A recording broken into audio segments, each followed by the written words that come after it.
Viewers, আসসালামু আলাইকুম। এটা কিন্তু হাঁসের ডিম, দেখছেন? এই যে আমার বেবিও খায়। এখন ঘটনা সেটা না, ঘটনা হলো এই হাঁসের ডিম মুরগির ডিমের চাইতে 210 টাকা ডর্জন, আর মুরগির ডিম 110 টাকা ডর্জন। 100 টাকা ডিফারেন্স। যারা কৃষক ভোক্তা আছেন অবশ্যই এটা আপনারা উৎপাদন করবেন, কারণ দেখেন বাজারে যদি এটার চাহিদা না থাকতো তাহলে দাম বেশি হইতো না। আর আমাদের ডাক্তারি ভাষায় এটার মধ্যে ইনসুলিন 7, হাই প্রেশার ডায়াবেটিস 7।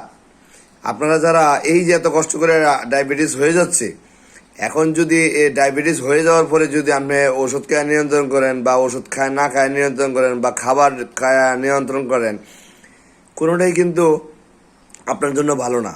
যেমন ভালো খাবার খায় আপনি নিয়ন্ত্রণ করতেছেন, কিন্তু কোনো সময় নিয়ন্ত্রণ করতে পারলেন না, সে আপনার জন্য বিপদের কারণ। কারণ ডায়াবেটিস হলেই কিডনি নষ্ট হয়, কিডনি নষ্ট হইলেই আপনার হয় ডায়ালিসিস হয়, ডায়ালিসিস হলেই মানুষ মারা যায়। এই জন্য গুরুত্ব সহকারে এটা দেখবেন।